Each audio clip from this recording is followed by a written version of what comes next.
উম্মত তো এক নেকি দিয়া জান্নাতে যাবে। কয় নেকি দিয়া?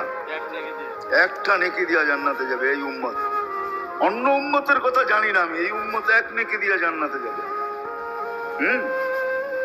নবীর একটা আদর্শের কারণে জান্নাতে যাবে। সিরত মানি আদর্শ। আর এটা আমরা কদমে কদমে মুহতাজ।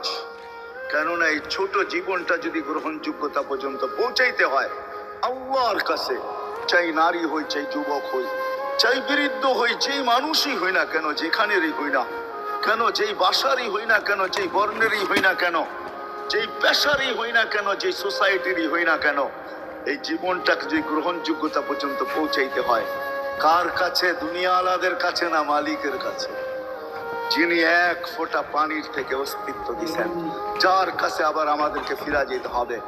পালানোর কোনো সুযোগ নাই। এই জন্যই কোরআন আমাদেরকে বোঝায় আইনাল মাফার। আল্লাহ বলতেছে কোথায় ভাগবে তুমি, বলো কোথায় ভাগবে? কবির কথাই সত্য, যদিও নাকি পালাও তুমি আকাশেতে লাগিয়ে সিঁড়ি, সিঁড়ি লাগাও যদি আকাশে চলে যাও, তো আল্লাহ বলে তোমার বাগার কোনো সুযোগ নাই। কেননা ইল্লা বিসুলতান, ওইখানেও আমার রাজত্ব, এইখানেও আমার রাজত্ব।